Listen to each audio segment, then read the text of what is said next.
Assalamualaikum warahmatullahi wabarakatuh. Jumpa lagi di pembelajaran online tahap kedua SMK Muhammadiyah 3 Yogyakarta, jurusan Teknik Audio Video, tahun pelajaran 2020-2021. Hari ini kita akan melanjutkan pembahasan materi pelajaran pada mata pelajaran produk kreatif dan kewirausahaan. Baiklah, sekarang kita masuk pada pokok inti pembahasan materi pembelajaran pada mata pelajaran produk kreatif dan kewirausahaan. Adapun yang akan kita bahas adalah proses produksi massal. Apa itu proses produksi massal? Adalah suatu cara atau metode untuk menambah kegunaan suatu barang dan jasa menggunakan faktor produksi yang ada agar lebih bermanfaat dalam memenuhi kebutuhan. Berikut adalah jenis-jenis proses produksi. Yang pertama, berdasarkan wujud proses produksi. Ada 5 jenis-jenis proses produksi berdasarkan wujudnya. Yang pertama adalah kimiawi, yang kedua adalah perubahan bentuk, yang ketiga assembling, yang keempat transportasi, yang kelima penciptaan jasa administrasi. Kimiawi adalah proses produksi yang menitik beratkan pada adanya proses analisis atau sintesis serta senyawa kimia. Sedangkan perubahan bentuk adalah proses produksi yang pelaksanaan produksinya menitik beratkan pada perubahan masukan atau input menjadi keluaran atau output sehingga didapatkan penambahan manfaat atau faedah dari barang tersebut.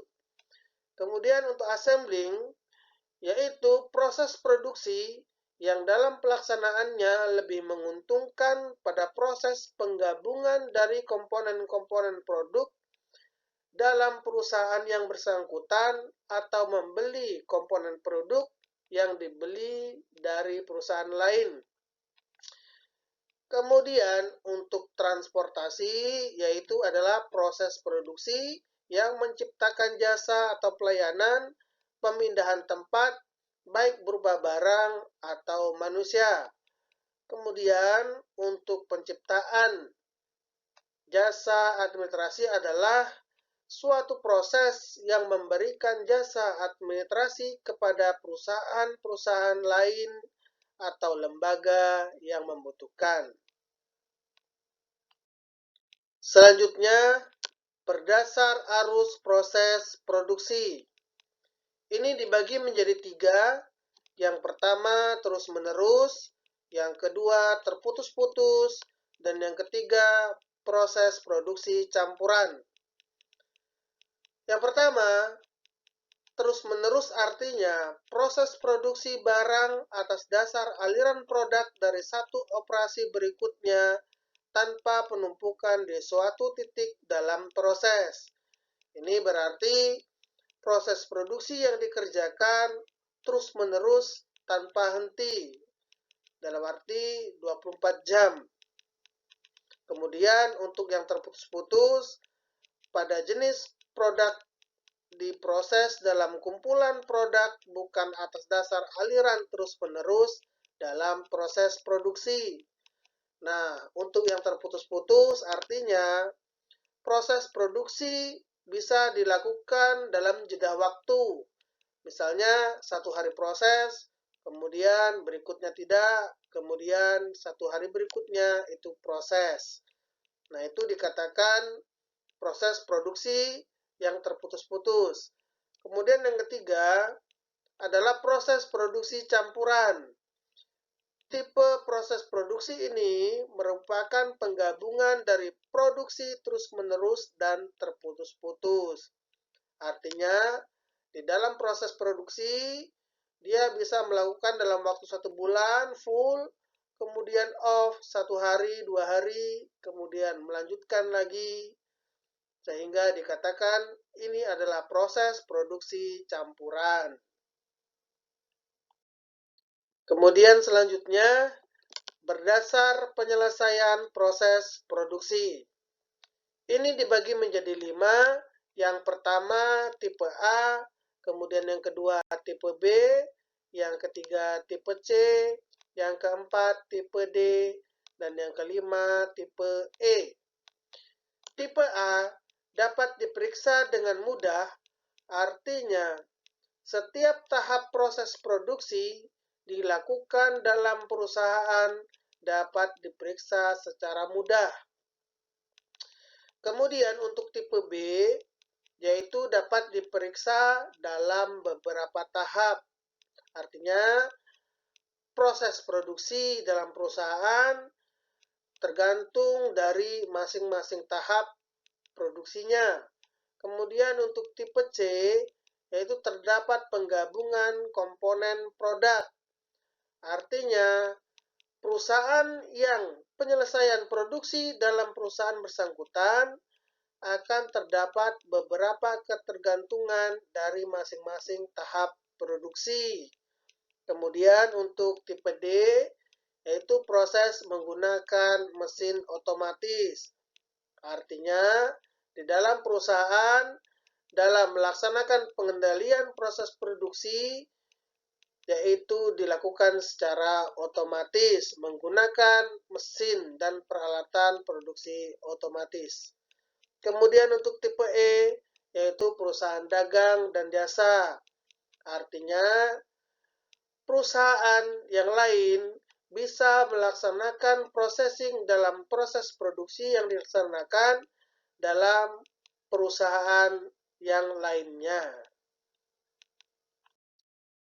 Kemudian selanjutnya, proses produksi berdasar bahan mentah.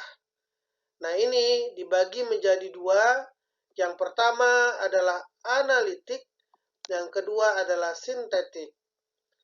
Analitik merupakan suatu bentuk proses produksi yang menciptakan beberapa barang dari suatu jenis bahan mentah atau input. Sedangkan sintetik yaitu proses menggabungkan beberapa input atau bahan mentah menjadi satu barang lain. Artinya gini, untuk analitik, dia hanya menggunakan satu jenis bahan mentah yang diolah untuk menciptakan beberapa barang.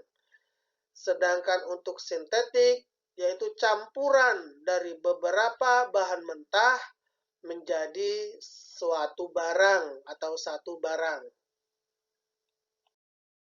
Sekarang kita masuk pada pembahasan tujuan proses produksi. Ada 3 tujuan dari proses produksi. Yang pertama adalah meningkatkan efisiensi, yang kedua meningkatkan produktivitas, kemudian yang ketiga adalah meningkatkan kualitas. Berikut ini adalah tahapan proses produksi. Yang pertama adalah penyediaan komponen, kemudian yang kedua injeksi plastik, yang ketiga pengelasan, yang keempat pengecatan logam, yang kelima diping proses. Untuk diping proses yaitu proses penutupan komponen dengan cat melalui teknik pencelupan. Kemudian berikutnya pengecatan plastik, kemudian general sub-assembling, kemudian assembling, kemudian final inspection, kemudian shaping. Demikianlah pembelajaran online tahap kedua pada mata pelajaran produk kreatif dan kewirausahaan sudah selesai.